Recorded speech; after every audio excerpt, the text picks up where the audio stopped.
I've crossed the Atlantic more times than I can count, but only once did I ever feel like something was pacing us out there in the dark. We were 3 days into a run from Norfolk to Lisbon, a standard cargo haul, with steel coils, machinery parts, and the usual containers stacked like Legos on deck. The air had been calm all morning, the kind of flat blue you get when the wind dies and the sun hangs low and lazy. The hull hummed beneath my boots, steady as a heartbeat. But by the time I came on watch for the night shift, there was a haze on the horizon.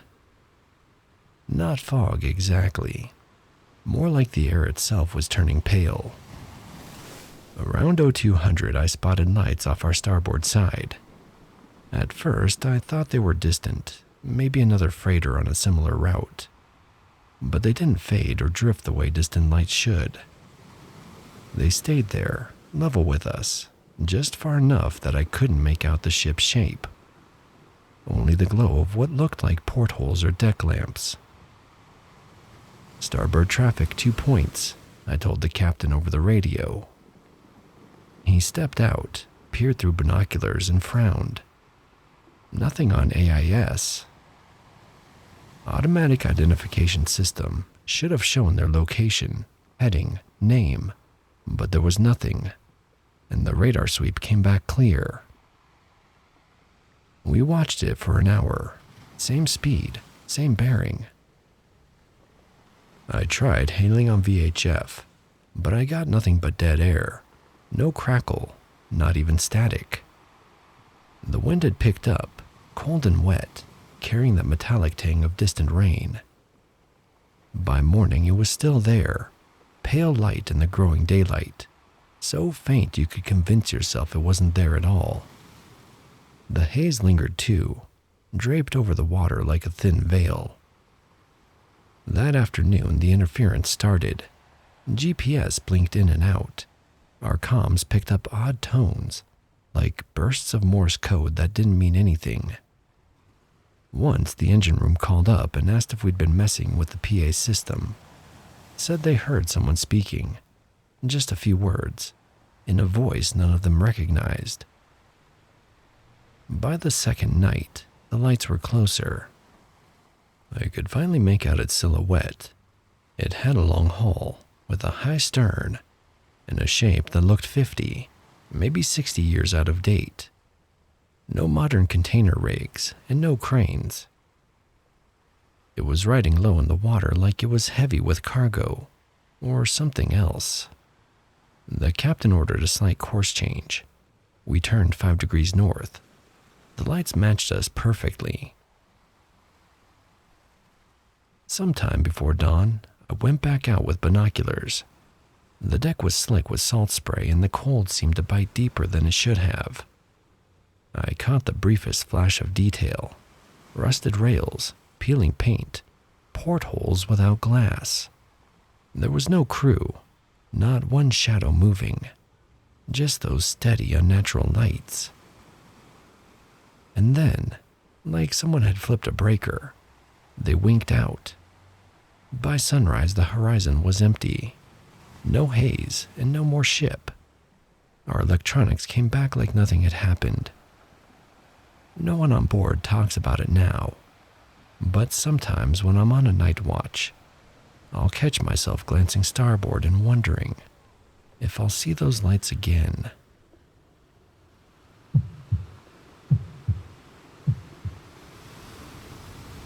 I've been working container ships since I was 19, but what happened during our last 18-day Pacific crossing has me seriously considering a career change. We loaded cargo in Singapore, like any other run, until we picked up this one container, MSKU 789-44557, special handling cargo from some law firm I'd never heard of. The paperwork was weird.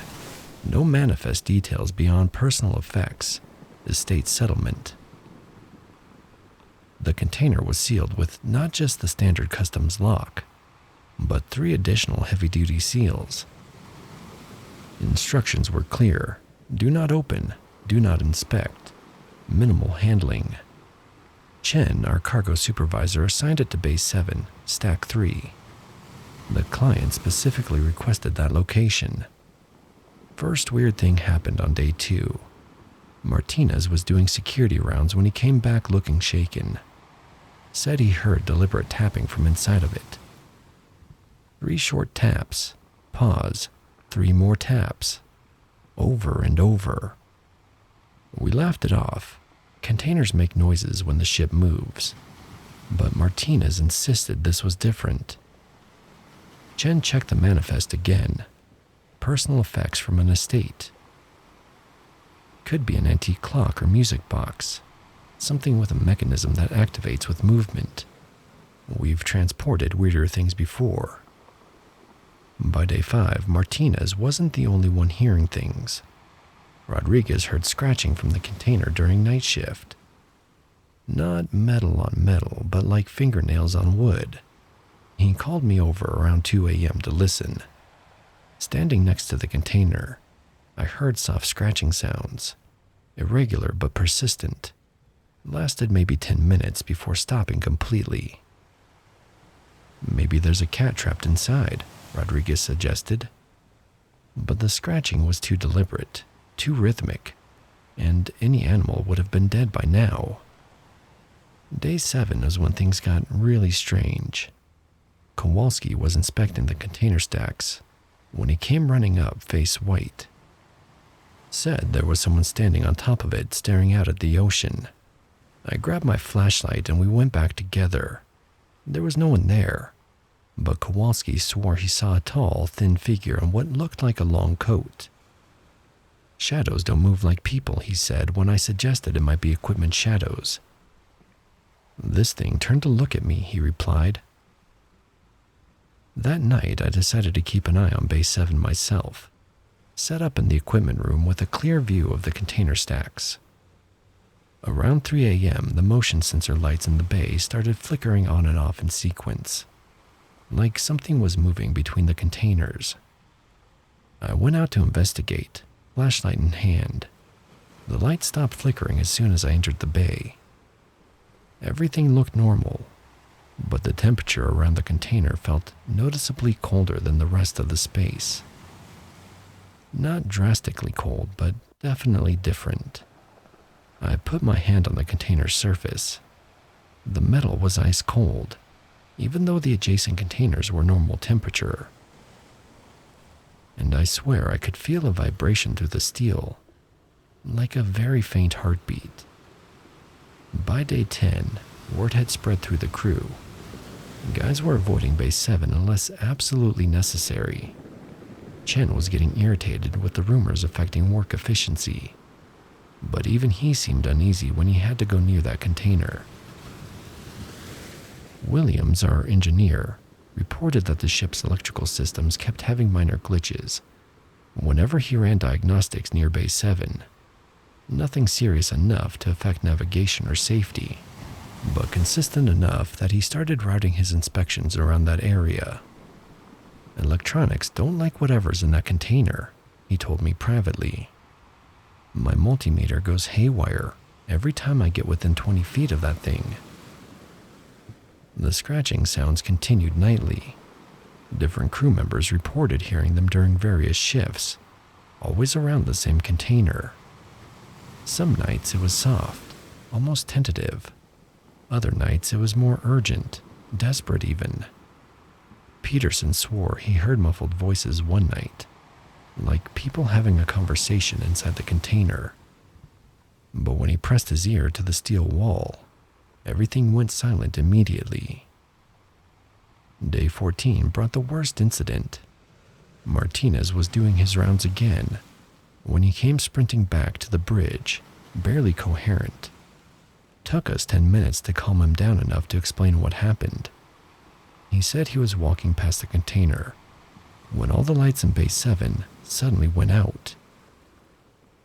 Emergency lighting kicked in, but it was dim and cast everything in this eerie red glow. That's when he saw handprints appearing on the outside of the container. Not like someone was pressing from inside, but like the impressions were forming on the metal itself. By the time we got back there with flashlights, the main lights were working fine, and there were no handprints visible. But Martinez was done, refused to go near Bay 7 for the rest of the voyage. Chen tried to keep morale up by joking about ghost cargo and telling stories about other supposedly haunted containers he transported over the years. But I could tell he was just as unsettled as the rest of us. The last 4 days dragged by. Crew was jumpy, productivity was down, and everyone was counting hours until we reached Long Beach. The noises from the container seemed to get more frequent as we approached port, like whatever was inside knew we were getting close to land. On our final night at sea, I couldn't sleep. I went up to the deck for some air and found myself staring down at Bay 7 from above. The container looked different somehow, darker than the others, like it was absorbing light instead of reflecting it. As I watched, I could have sworn I saw movement in the shadows around it. Not the crew doing rounds. This was something else, something that didn't belong on a cargo ship in the middle of the Pacific. We docked in Long Beach on schedule. The container was the first container off the ship, priority unloading at the client's request. I watched from the bridge as the crane lifted it onto a waiting truck. The moment it cleared the ship, I felt this overwhelming sense of relief, like pressure I didn't know I was carrying suddenly lifted. The truck driver signed for the container and drove off without a word. No small talk, no pleasantries, just business. He looked like he wanted to get away from that container as much as we did. Chen never officially reported any of the incidences, said there was no point filing paperwork about strange noises and spooked crew members when no actual safety violations occurred. Cargo was delivered intact and on time. That's all the company cares about. But I've been checking the shipping schedules, and that container hasn't appeared on any manifest since we delivered it. Like it just vanished from the system entirely. I'm hoping I never see that container number again. Been doing this job for over a decade, and I've never felt genuinely afraid of cargo before. Whatever was in that container, it didn't belong on my ship. Some containers are meant to just stay sealed.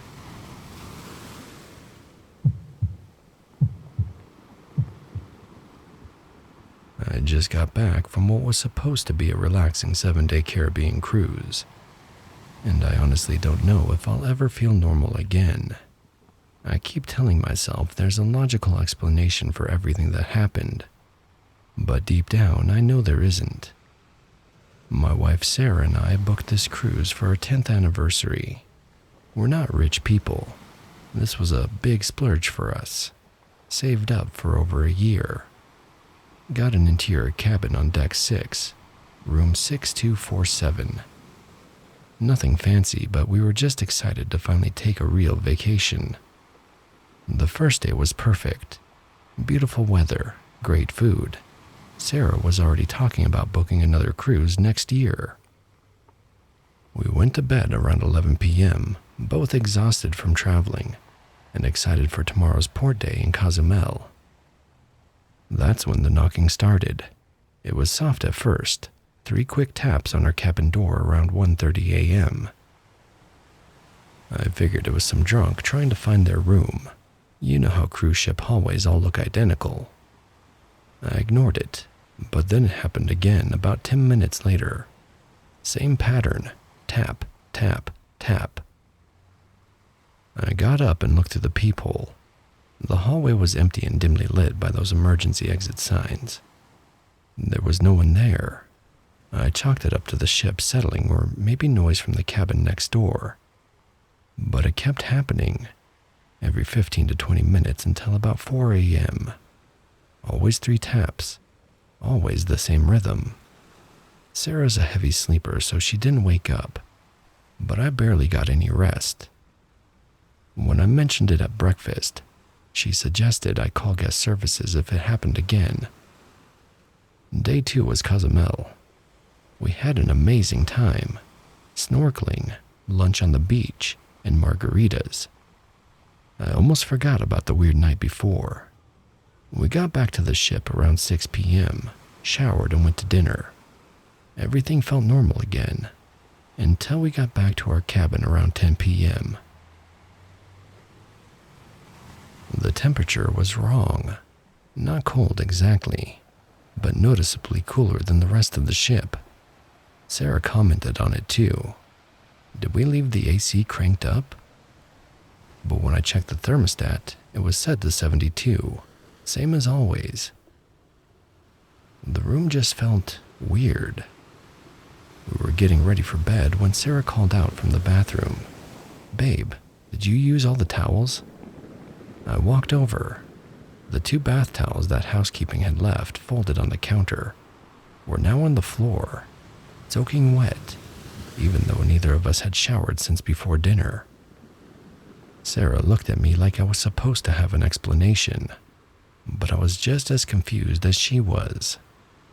We hung them up and went to bed. No knocking that night, but I woke up around 3 a.m. with this overwhelming feeling that someone was watching me. I lay there for probably 20 minutes, too afraid to open my eyes or move. The next morning, Sarah was quiet during breakfast. Finally, she said, "I had the weirdest dream last night. There's a woman standing at the foot of our bed, just watching us sleep. She looked so sad." I didn't tell her about waking up with that feeling of being watched. Day 3 was a sea day. We spent most of it by the pool trying to enjoy ourselves. But there was this underlying tension now. Sarah kept asking if I thought something was wrong with our room. I kept saying no, but honestly, I was starting to dread going back there. Around 4 p.m. we went back to the cabin to get ready for dinner. The door was propped open about an inch, even though I distinctly remembered Sarah pulling it shut behind us when we left. The electronic lock showed it was secured, but the door itself wasn't fully closed. Inside, our suitcases had been moved, not ransacked or anything dramatic, just shifted slightly from where we'd left them. My suitcase had been next to the desk. Now it was a few inches closer to the bathroom door. That evening at dinner, I couldn't shake the feeling that something was seriously wrong with our cabin. We lingered at dinner longer than usual, neither of us wanting to go back to the room. When we finally did, around 9 p.m., the bathroom light was on. Neither of us had left it on. I specifically remembered Sarah turning it off before we left for dinner, because she always does that at home. But that wasn't the worst part. The worst part was the mirror. There were handprints on it, not like someone had pressed their palms against the glass. These were the foggy kind you get when someone with wet hands touches a mirror. 5 distinct fingerprints and a thumbprint on each side. About shoulder height for someone maybe 5'4". Sarah's 5'6", and I'm 5'10". These prints were too low for either of us. "What the hell is going on?" Sarah whispered. I wiped the prints away with a towel, trying to think of some rational explanation. Maybe condensation from someone's shower in the cabin next door somehow affected our mirror. But I knew I was grasping at straws. We barely slept that night. Every little sound made us both tense up. Around 2 a.m., we heard what sounded like someone crying. Very faint, like it was coming from inside the walls. It lasted maybe 30 seconds before stopping abruptly. "Did you hear that?" Sarah whispered. I nodded, afraid to speak out loud. The crying happened twice more before dawn. Same duration, same volume, same abrupt stop. By morning, we were both exhausted and on edge. Day 4, I'd had enough. While Sarah was getting coffee, I went to the guest services desk. The woman behind the counter was friendly but seemed unsurprised when I described our issues. "Oh, you're in 6247, she said, typing on her computer. Yes, we've had a few concerns about that cabin recently. Let me see what we can do about relocating you." 20 minutes later, we were moving our stuff to a cabin on deck 8. The guest services manager, a guy named Michael, helped us with our bags. As we were leaving 6247 for the last time, he paused in the doorway and looked back into the room. "You folks have a much better rest of your cruise," he said. Then quieter, "Poor things need to find some peace." I wanted to ask what he meant by that, but Sarah was already halfway down the hall with her suitcase, eager to get away from that room. Our new cabin was perfect. Normal temperature, no weird sounds, no mysterious handprints. We actually enjoyed the last 3 days of our cruise, but I couldn't stop thinking about what the guest services manager had said. On the last night, I ran into Michael in one of the bars. A few drinks in, I worked up the courage to ask him about his comment when we were leaving our old cabin. He got this uncomfortable look and glanced around to make sure no one was listening. Then he leaned in close. "Look, I probably shouldn't tell you this, but you seem like decent people who got caught up in something that wasn't your fault. We had an incident in that room about 8 months ago. Young woman, traveling alone, never found her body." He paused, took a sip of his drink.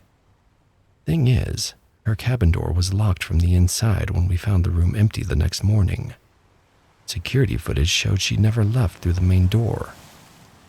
But 6247 is an interior cabin, no exterior access." I felt my blood go cold. "What are you saying?" "I'm saying we've had to relocate probably a dozen guests from that room since then. Always the same complaints, cold spots, sounds, things moving around. Management doesn't like us talking about it, says it's bad for business. But between you and me, I think she never really left." I haven't told Sarah about that conversation. She's finally sleeping through the night again, and I don't want to set her back. But I can't stop thinking about those handprints on the mirror, about the crying we heard, about a woman who somehow disappeared from a locked interior cabin. We got the photos back from our cruise yesterday. In one of them, a selfie Sarah took of us in our original cabin on the first day. There's something in the background that we didn't notice at the time. It's blurry and you have to look carefully, but there appears to be a figure standing in the bathroom doorway behind us. I've looked at it 100 times now. It could be a shadow or a trick of the light, or just the way the photo compressed when Sarah uploaded it to her phone. But it looks like a woman, and she looks impossibly sad. I'm never going on another cruise.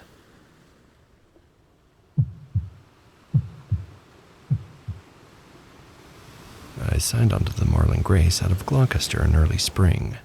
She wasn't much to look at, 30 years old, paint peeling down to bare wood in places.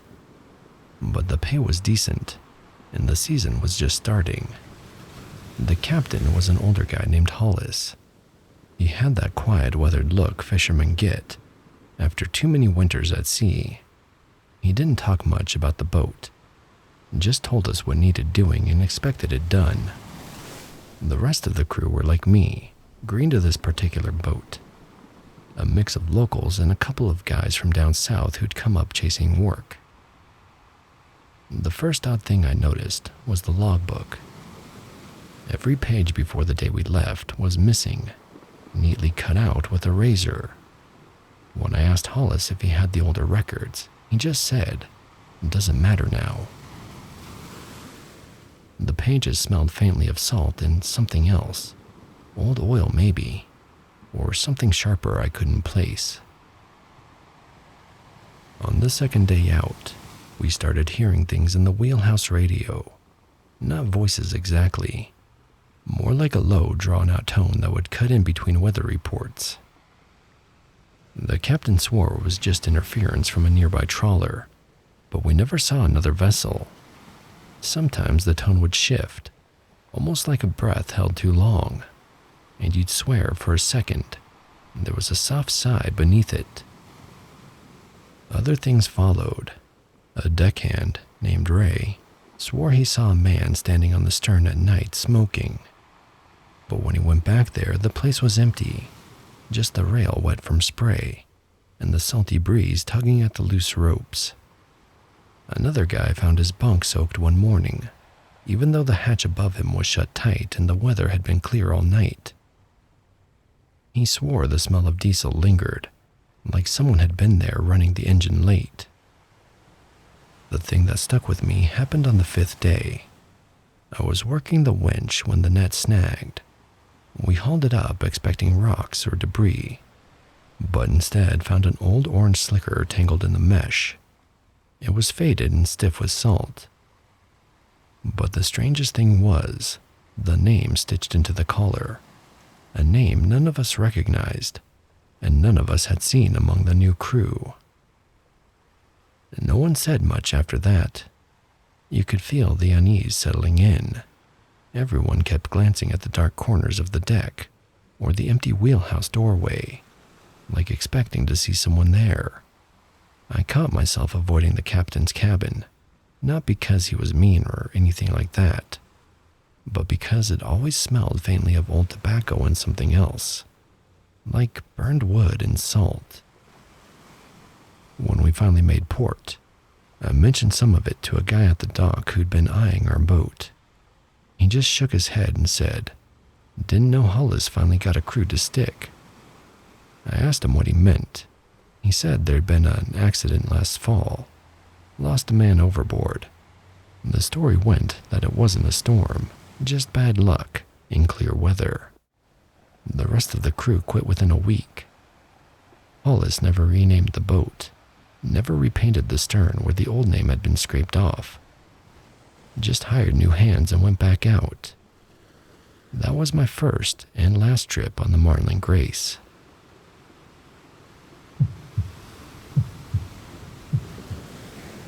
I've been a sonar operator on research submarines for 8 years, mostly deep-sea geological surveys, marine biology expeditions, that kind of thing.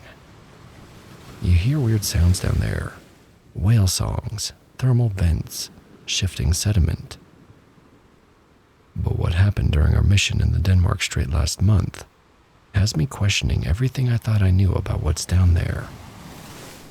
We were conducting a survey of the sea floor about 200 miles southeast of Iceland, looking at volcanic activity and mineral deposits. Standard 3-week research dive, collecting core samples and mapping the ocean floor. Our sub, the Deep Explorer, is a civilian research vessel. Nothing military about it, just scientists doing their job. The weird contact started on day 4. I was running passive sonar sweeps around 1,800 feet down when I picked up something large at the edge of our detection range. Bearing 270, roughly 2,000 meters out. Big enough to be another submarine, but the signature was odd.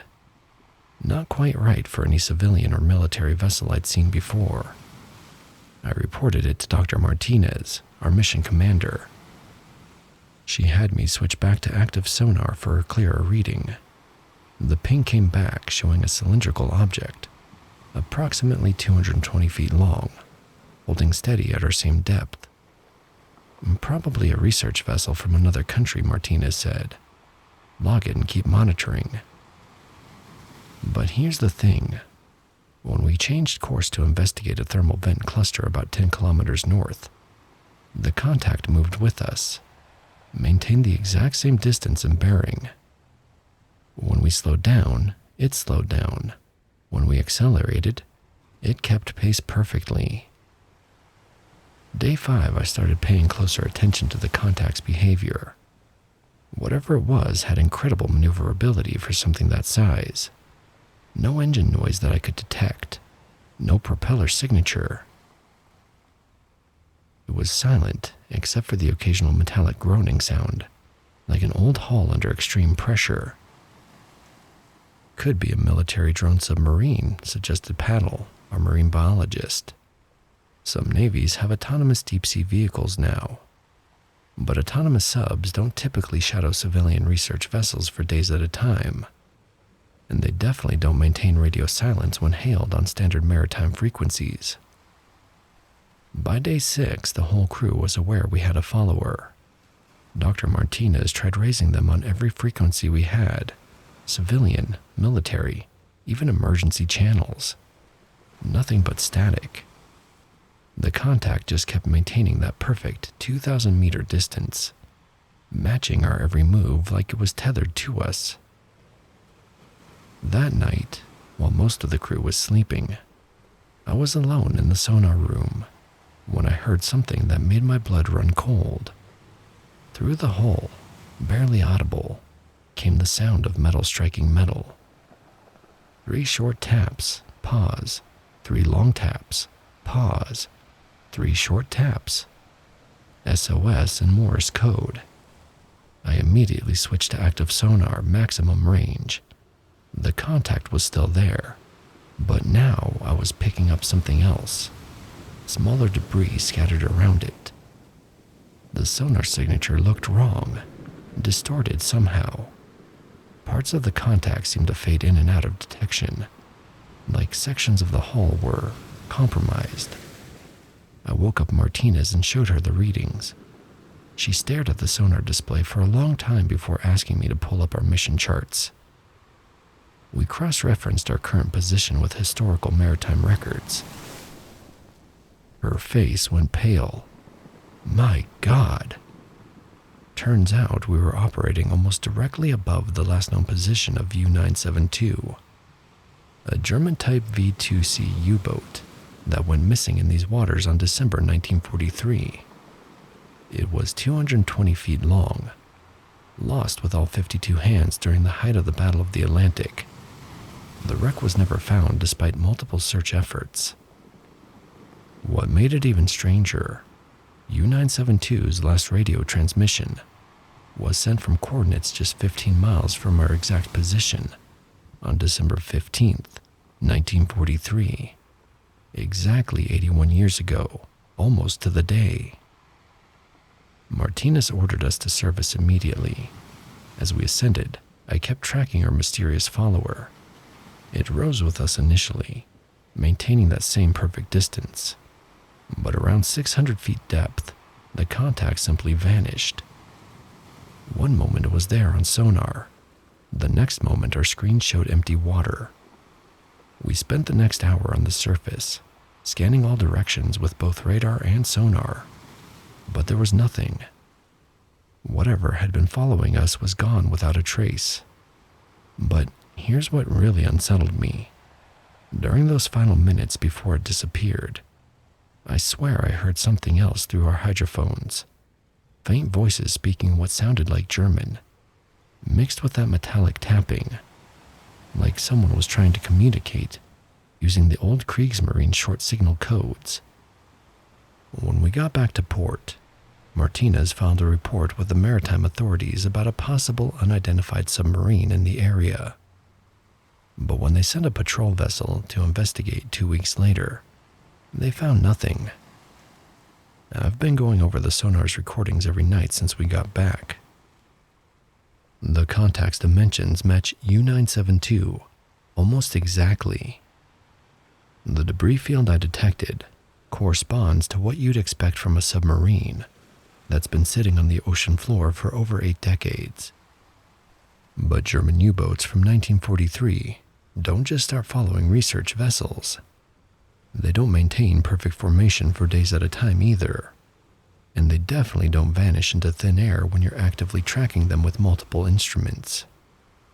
I keep thinking about those SOS signals I heard tapping against our hull, and those faint German voices on the hydrophones. Like 52 souls down there were still trying to get help after all these years, still following their last orders to patrol those dark waters. The thing that really gets me is the timing. U-972 sent her final transmission on December 15th, 1943. Our mission was December 12th through the 18th, 2024.